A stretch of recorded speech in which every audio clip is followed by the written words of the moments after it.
Kamakailan lamang nga ay nag-viral ang interview ni Kylie Padilla kasama ang Kapuso host na si Boy Abunda sa paabas nitong Fast Talk.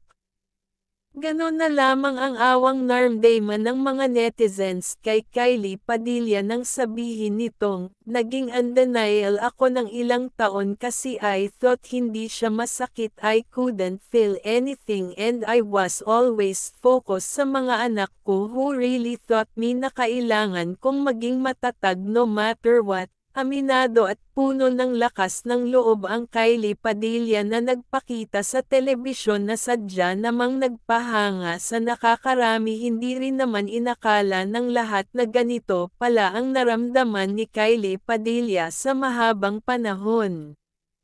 Dahil dito ay napagdesisyonan din ng aktres na bigyan ng karampatang parusa ang kanyang dating asawa at ang keybat nitong si AJ Revol. Agaran naman itong umabot sa media na siya nga naman lubos na pinag-uusap-usapan ngayon.